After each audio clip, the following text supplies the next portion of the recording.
We all love social media, right? It's where we connect, share, and maybe occasionally overshare. It's a part of daily life. But what if the platforms we trust with our entire digital existence have been, let's just say, a little bit naughty? Beneath the perfectly curated feeds and the endless scroll, there are some truly wild stories. Tales of leaked data, insider abuse, and frankly, some absolute goblin behavior. Today, we're pulling back the curtain on 6 of the most jaw-dropping secrets, the ones that make you wonder if delete account isn't just a suggestion, but a self-preservation tactic. Because knowing what's happening behind the scenes isn't just about privacy. It's about understanding the real cost of free apps and why your data is the most valuable thing you own. First up, a classic, a betrayal so massive, it practically broke the internet. Facebook. In 2018, we all learned about Cambridge Analytica. This wasn't just a simple data leak. It was a sophisticated, targeted data harvest. They used a personality quiz app, This Is Your Digital Life, to collect data on millions of Facebook users. Not just the ones who took the quiz, but their friends too. It was designed to build detailed psychographic profiles, mapping out our personalities and vulnerabilities, all just by clicking accept on a silly quiz. Why did we let this happen? Well, it was a free app, right? We just handed over access like idiots, thinking what's the harm in a silly quiz? The convenience of logging in with Facebook, the fun of sharing results, the dopamine hit of seeing what type of potato you are. Your brain just went, The harm? Oh, just a minor thing called election interference. The data was used to micro-target voters with highly personalized political messaging, designed to exploit psychological vulnerabilities at scale. 50 million user profiles, later updated to 87 million. That's a lot of people whose deepest fears and desires were weaponized against them. It wasn't just about ads. It was about psychological warfare waged on our feeds, paid for by undisclosed actors. Facebook stock dropped by billions, trust shattered, and we all had to awkwardly explain to our parents what data privacy meant. The real cost? A fundamental erosion of faith in the digital public square where information can be weaponized against you. And Facebook got a measly $5 billion fine, which, let's be real, is like pocket change for them. Absolute goblin behavior. So, next time you take a quiz that promises to reveal your spirit animal, remember the 87 million souls who just wanted to know which Disney villain they were. But what if the danger isn't from a third party, but from inside the house? Enter Twitter, 2020. A year that was already completely cooked, decided to throw another curveball. In July 2020, Twitter suffered a massive hack, not from some external super hacker, but through social engineering of its own employees. Hackers gained access to Twitter's internal admin tool, which is basically a master key to the kingdom. Think God mode for tweets. They use this tool to hijack high-profile accounts. We're talking Barack Obama, Joe Biden, Elon Musk, Bill Gates, Apple, Uber, basically anyone important. Why did we accept this? We trust these platforms to be secure. We see the little padlock, the two-factor authentication, and think I'm safe. And the thrill of seeing a tweet from Obama asking for Bitcoin donations, your brain goes, is this real? I gotta check. It preys on curiosity and FOMO. The real cost? A huge Bitcoin scam. The hijacked accounts tweeted a classic "send us Bitcoin, we'll send you double back" line. Over $100,000 in Bitcoin was sent to the scammers in just a few hours. Chump change for Bill Gates, but a huge win for criminals. But the bigger cost was the shattering of trust in Twitter's platform integrity.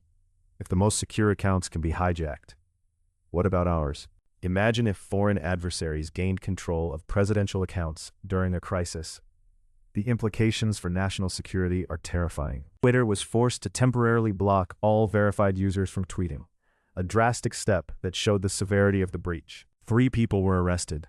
One, a 17-year-old, a bunch of kids basically, had breached one of the world's most influential platforms. It highlighted the vulnerability of even the most robust systems to the weakest link, human error, or in this case, human gullibility. From hackers manipulating employees, we move to employees manipulating us directly. Brace yourselves, Snapchat users. Remember when Snapchat was all about those disappearing messages? Turns out, some things weren't disappearing enough. In 2019, reports surfaced that multiple Snapchat employees had been abusing their access to an internal tool called SnapLion. SnapLion was designed for legitimate purposes, like responding to legal requests or helping law enforcement. But some employees used it to snoop on users' private information. We're talking phone numbers, emails, location data, and even saved snaps and stories. Basically everything you thought was private. Why did we accept this? Snapchat literally built its brand on privacy and ephemerality. Your messages disappear, we thought. They care about us. The convenience of sharing intimate moments without a permanent record was the whole appeal. Your brain just went safe, fun, expressive. The real cost? According to reports, employees allegedly used this access for deeply nefarious reasons, including spying on specific users' private data. Yes, people on the inside, looking at your stuff. Imagine your ex or a creepy acquaintance getting a job at Snapchat and then allegedly having access to your location and private conversations.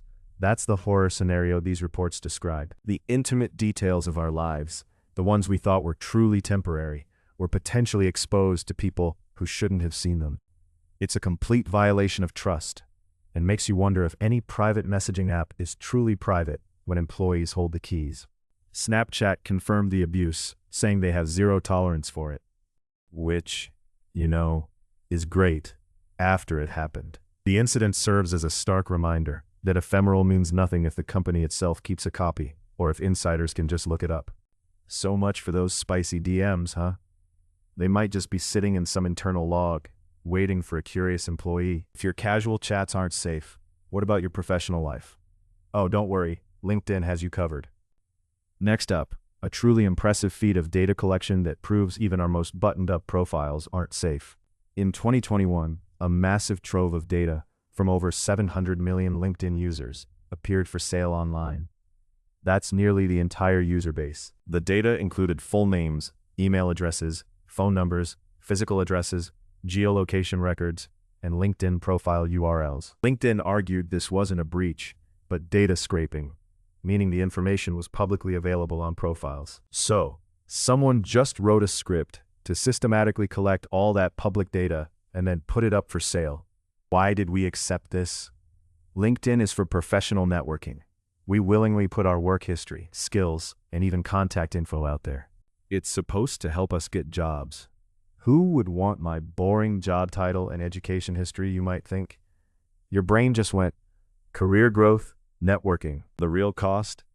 This scraped data is a goldmine for scammers, spammers, and identity thieves. Imagine getting targeted phishing emails that look incredibly legitimate because they know your exact job title and company. Or relentless robocalls and SMS spam tailored to your professional life. Your phone number is now in the hands of countless bad actors. LinkedIn filed a lawsuit against the scraper, but the data was already out there, forever part of the digital ether. Even if it's public, the systematic collection and resale of it turns your professional profile into a weapon against you. So, if your professional details aren't sacred, what about your personal movements? The app you dance on might be watching more than your moves. Next, the app that launched 1,000 dance crazes. It also launched 1,000 questions about privacy. In late 2022, ByteDance, TikTok's parent company, admitted that its employees had accessed TikTok user data to track specific US journalists. The goal? To identify the sources of leaks to the media. Basically, corporate espionage wrapped in a viral dance package. They used journalists' IP addresses and other user data to see if they were in the same locations as ByteDance employees suspected of leaking information. Why did we accept this? TikTok is just fun, right? It's silly, it's entertaining, and it's where all the cool kids are doing their dances. You sign up for the trends, not for your location data, to be cross-referenced with your sources. Your brain just went viral, likes, short-form content. The real cost? A direct attack on the free press and journalistic integrity. It's a chilling effect on anyone who tries to expose corporate wrongdoing. Journalists rely on anonymous sources. If an app can track their movements, it jeopardizes their ability to report crucial information. ByteDance fired 4 employees involved and restructured their internal access protocols, but the damage to trust was done. It showed that even seemingly innocuous apps can become tools for corporate retaliation against those who hold power accountable. And let's be honest, if they're tracking journalists, what makes you think they're not tracking you? if you become inconvenient. Your silly dance video about corporate greed might just land you on an internal watch list. Just kidding. Mostly. But it is a stark reminder that even the most fun platforms come with strings attached. Speaking of strings, what about the biggest social media giant of them all? They're back for another round. Finally, let's revisit an old friend, Meta, because when it comes to data leaks, they're the gift that keeps on giving. In 2021, the phone numbers and personal data of over 533 million Facebook users were leaked online, 500 million users. This data included Facebook IDs, full names, locations, birth dates, bios, and in many cases, phone numbers. It was first discovered in 2019 due to a vulnerability fixed by Facebook, but the data had already been scraped and was circulating for years. Why did we accept this? Honestly, at this point, it's Facebook. We're all just kind of used to it, right? The convenience, the network effect, the everyone else is on it mentality. Your brain just went, it's fine. It's probably just my old Hotmail address. The real cost?